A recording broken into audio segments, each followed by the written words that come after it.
கன்னியாகுமரி வளர்ச்சிப் பணிகள் நிறைவேற்றிட தேசிய ஜனநாயக கூட்டணிக்கு பலம் சேர்க்கிறார் கலப்பை மக்கள் இயக்க தலைவர் சமூக சேவகர் doctor P D Selvakumar. Virudhunagar Kattanarpatti பட்டாசு ஆலை விபத்தில் உயிரிழந்தோர் எண்ணிக்கை 24ஆக அதிகரித்துள்ளது. பலர் காயங்களுடன் தீவிர சிகிச்சையில் உள்ள நிலையில் உயிரிழப்பு எண்ணிக்கை மேலும் அதிகரிக்கக்கூடும் என அஞ்சப்படுகிறது. மருந்து கலவையில் ஏற்பட்ட உராய்வு காரணமாக வெடி விபத்து ஏற்பட்டதாக முதற்கட்ட விசாரணையில் தெரியவந்துள்ளது.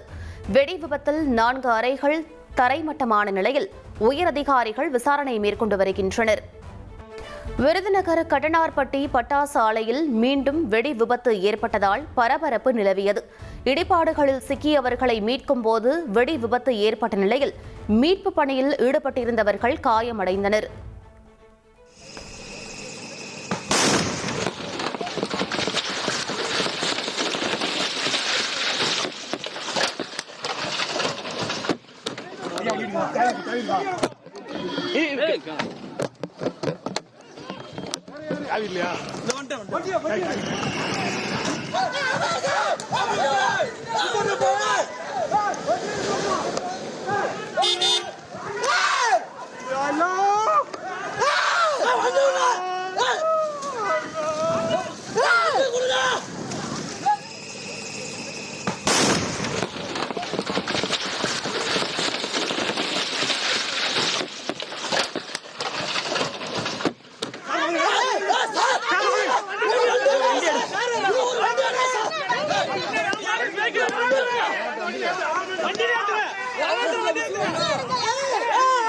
வண்டி அடிக்கா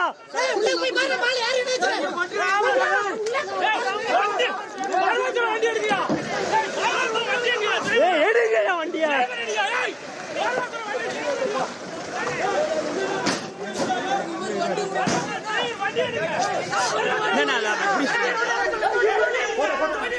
விருதுநகர் கட்டனார்பட்டியில் மீண்டும் வெடி விபத்து நிகழ்ந்தபோது சம்பவ இடத்தில் இருந்த ஆட்சியர் நூலிழையில் தப்பினார். ஆட்சியருடன் இருந்த உயர் அதிகாரிகளும் அதிர்ஷ்டவசமாக காயங்கள் இன்றி தப்பினர். கட்டனார்பட்டி பட்டாசு ஆலையில் நடந்த 2வது வெடி விபத்தில் 6 காவலர்கள் உட்பட 13 பேர் காயமடைந்திருப்பதாக மாவட்ட கண்காணிப்பாளர் தெரிவித்துள்ளார். வெடி விபத்து நிகழ்ந்த பட்டாசு ஆலை அருகே பொதுமக்கள் யாரும் செல்ல வேண்டாம் எனவும் அறிவுறுத்தியுள்ளார். வெடி விபத்து தொடர்பாக ஆலையின் உரிமையாளர் ஈஸ்வரி மற்றும் அவரது கணவர் முத்து மாணிக்கம் மீது போலீசார் வழக்கு பதிவு செய்துள்ளனர். 4 பிரிவுகளின் கீழ் வழக்கு பதிவு செய்யப்பட்டுள்ள நிலையில் தலைமறைவாகியுள்ள இருவரையும் பிடிக்க தனிப்படை போலீசார் தீவிரம். விருதுநகர் பட்டாசு ஆலை வெடி விபத்தில் உயிரிழந்தவர்கள் குடும்பத்திற்கு குடியரசுத் தலைவர் திரௌபதி முர்மு, பிரதமர் நரேந்திர மோடி இரங்கல். முதலமைச்சர் ஸ்டாலின் மற்றும் அதிமுக பொதுச் செயலாளர் எடப்பாடி பழனிசாமி உள்ளிட்டோரும் இரங்கல் தெரிவித்துள்ளனர். தமிழக உளவுத்துறை ஐஜி செந்தில் வேலனை தேர்தல் ஆணையம் மாற்றியுள்ளது. உளவுத்துறை ஐஜியாக அவினாஷ் குமாரை நியமனம் செய்து தேர்தல் ஆணையம் உத்தரவிட்டுள்ளது. சட்டப்பேரவை தேர்தலை ஒட்டி தமிழகத்தில் அனல் பறக்கும் பிரச்சாரம். 234 தொகுதிகளிலும் நாளை மாலை 6 மணியுடன் பிரச்சாரம் ஓயும் நிலையில் அரசியல் தலைவர்கள் தீவிர வாக்கு சேகரிப்பு. இந்திய தேர்தல் ஆணையத்தின் தேர்தல் பார்வையாளர்கள் குழு இன்று தமிழகம் வருகின்றனர். வருகிற வியாழக்கிழமை சட்டமன்ற தேர்தல் நடைபெறும் நிலையில் தேர்தல் ஏற்பாடுகள் மற்றும் பாதுகாப்பு பணிகள் குறித்து ஆய்வு செய்கின்றனர். தொகுதி மறுவரையறை விவகாரத்தில் மத்திய அரசு பணிந்திருப்பதாக மல்லிகார்ஜுன கார்கே தெரிவித்துள்ளார். நாங்கள் தொகுதி மறுவரையறையைதான் எதிர்த்தோம், மகளிர் இட ஒதுக்கீட்டை அல்ல என்றும் ஒசூர் பிரச்சாரத்தில் விளக்கமளித்தார். நாடாளுமன்றத்தில் என்டிஏ கூட்டணியை நிலைகுலைய வைத்திருப்பதாக முதலமைச்சர் ஸ்டாலின் தெரிவித்தார். பாஜகவை அனுமதித்தால் தமிழ்நாடு இருக்காது, மாநில கட்சிகள் இருக்காது என்றும் ஒசூர் பிரச்சாரத்தில் அவர் கூறினார். சென்னை மயிலாப்பூரில் என்டிஏ கூட்டணி வேட்பாளர்களை ஆதரித்து மத்திய உள்துறை அமைச்சர் அமித் ஷா வாக்கு சேகரித்தார். நெல்லை மாவட்டம் பணக்குடியில் மத்திய பாதுகாப்புத்துறை அமைச்சர் ராஜ்நாத் சிங் ரோட் ஷோ மேற்கொண்டு ஆதரவு திரட்டினார்.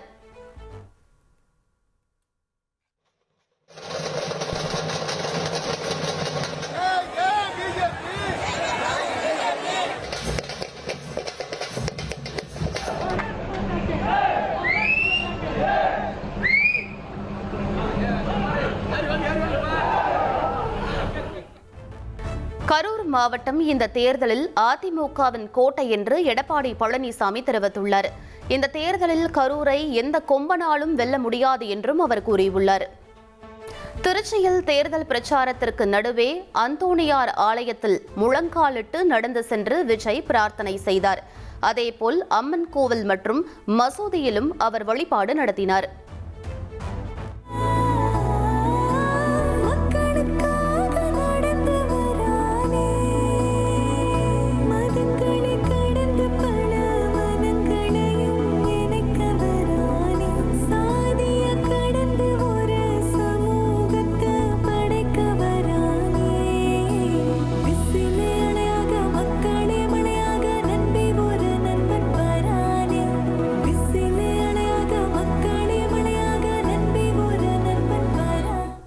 விஜய்க்கு வாக்களித்து வாக்குகளை வீணடிக்க வேண்டாம் என கடலூரில் பாமக தலைவர் அன்புமணி ராமதாஸ் தெரிவித்தார்.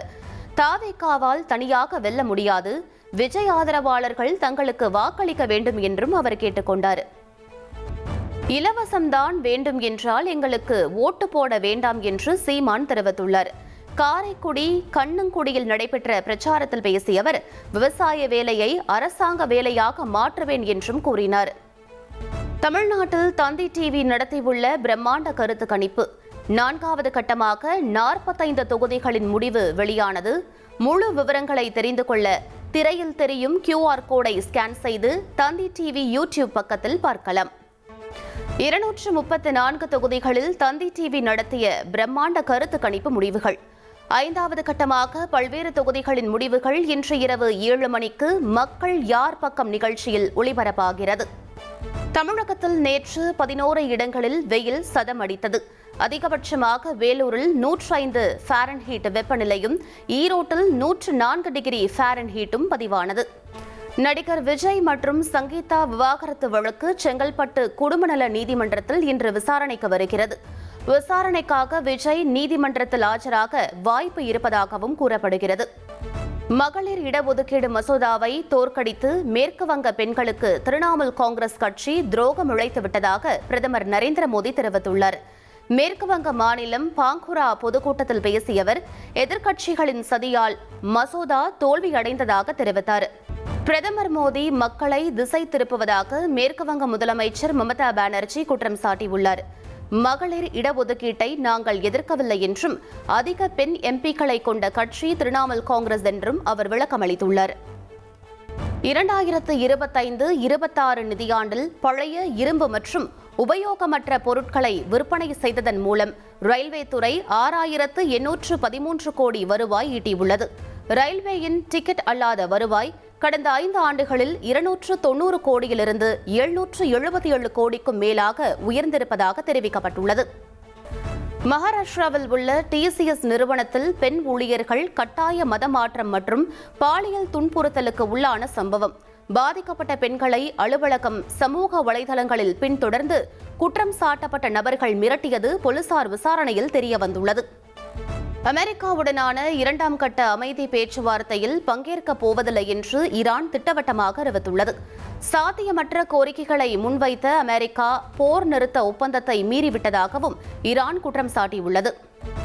கடல்வழி முற்றுகையை மீற முயற்சித்ததாக கூறி ஓமன் வளைகுடாவில் பயணித்த ஈரானிய சரக்கு கப்பலை அமெரிக்க கடற்படை கைப்பற்றியுள்ளது. தாக்குதல் நடத்தி சிறைப்பிடிக்கப்பட்ட ஈரான் கப்பல் அமெரிக்க படையின் கட்டுப்பாட்டில் இருப்பதாக ட்ரம்ப் தெரிவித்துள்ளார். அரேபிய கடலில் ஈரானிய கொடியுடன் சென்ற MV டூஸ்கா சரக்கு கப்பலை அமெரிக்க கடற்படை வழிமறித்து தாக்கும் வீடியோவை பென்டகன் வெளியிட்டுள்ளது. அமெரிக்க கடற்படை விடுத்த எச்சரிக்கைகளை மீறி சென்றதால் நடவடிக்கை என தெரிவிக்கப்பட்டுள்ளது. Motor vessel Tosca, vacate your engine room. We're prepared to subject you to disabling fire. Iran தலைநகர் டெஹ்ரானில் ஆயிரக்கணக்கான மக்கள் அரசுக்கு ஆதரவாக திரண்டனர். அமெரிக்காவுடனான போருக்கு அஞ்சவில்லை என ஆதரவு முழக்கமிட்டனர். IPL தொடரின் லக்னோவுக்கு எதிரான 29வது லீக் ஆட்டத்தில் பஞ்சாப் அணி 54 ரன்கள் வித்தியாசத்தில் அபார வெற்றி பெற்றது. 255 ரன்கள் இலக்குடன் களமிறங்கிய லக்னோ அணி 200 ரன்கள் மட்டுமே எடுத்து தோல்வியை தழுவியது. பார்சிலோனா ஓபன் டென்னிஸ் தொடரை கைப்பற்றினார் பிரான்சின் ஆர்தர் ஃபில்ஸ். விறுவிறுப்பான இறுதிப் போட்டியில் ரஷ்யாவின் ஆண்ட்ரே ரூப்லேவை 6-2, 7-6 என்ற நேர் செட் கணக்கில் வீழ்த்தி சாம்பியன் பட்டம் வென்றார். பெல்ஜியத்தில் நடைபெற்ற 24H தொடர் பந்தயத்தில் 2ஆம் இடம் பிடித்து அஜித் குமார் அணியினர் சாதனை படைத்துள்ளனர். இந்திய கொடியுடன் அஜித் தங்களது வெற்றியை கொண்டாடிய நிலையில் பாராட்டு குவிந்து வருகிறது. 2 நாள் பயணமாக இலங்கை சென்றுள்ள குடியரசு துணைத் தலைவர் CP ராதாகிருஷ்ணன் அந்நாட்டு பிரதமர் அமரசூரியாவை சந்தித்தார். இரு நாட்டு உறவுகளை வலுப்படுத்துவது குறித்து இருவரும் ஆலோசனை நடத்தினர். இலங்கையில் 5 மற்றும் 6ஆம் தலைமுறை தமிழர்களுக்கும் OCI அந்தஸ்து வழங்கப்படும் என குடியரசு துணைத் தலைவர் CP ராதாகிருஷ்ணன் அறிவித்துள்ளார். இலங்கை வாழ் தமிழர்களின் நீண்ட காலமாக விடுத்து வந்த கோரிக்கையை ஏற்ற நடவடிக்கை. சென்னையில் போட்டியிடும் திமுக வேட்பாளர்களை ஆதரித்து முதலமைச்சர் ஸ்டாலின் ரோட் ஷோ சென்று வாக்கு சேகரித்தார். தீநகர், 1000 விளக்கு, மயிலாப்பூர் ஆகிய பகுதிகளில் ரோட் ஷோ சென்று பிரச்சாரம் மேற்கொண்டார். சென்னை திருவொற்றியூரில் வீடு வீடாக சென்று முதலமைச்சர் ஸ்டாலின் வாக்கு சேகரித்தார்.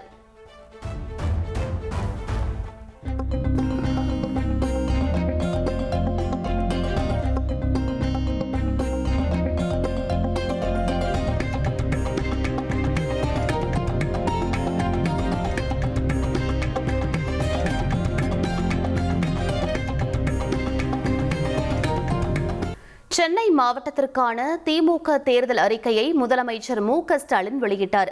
மெட்ரோ விரிவாக்க பணிகள் 2028க்குள் முடிக்கப்படும், சென்னையில் 1000 புதிய மினி பேருந்துகள் இயக்கப்படும் உள்ளிட்ட வாக்குறுதிகள் இடம்பெற்றுள்ளன.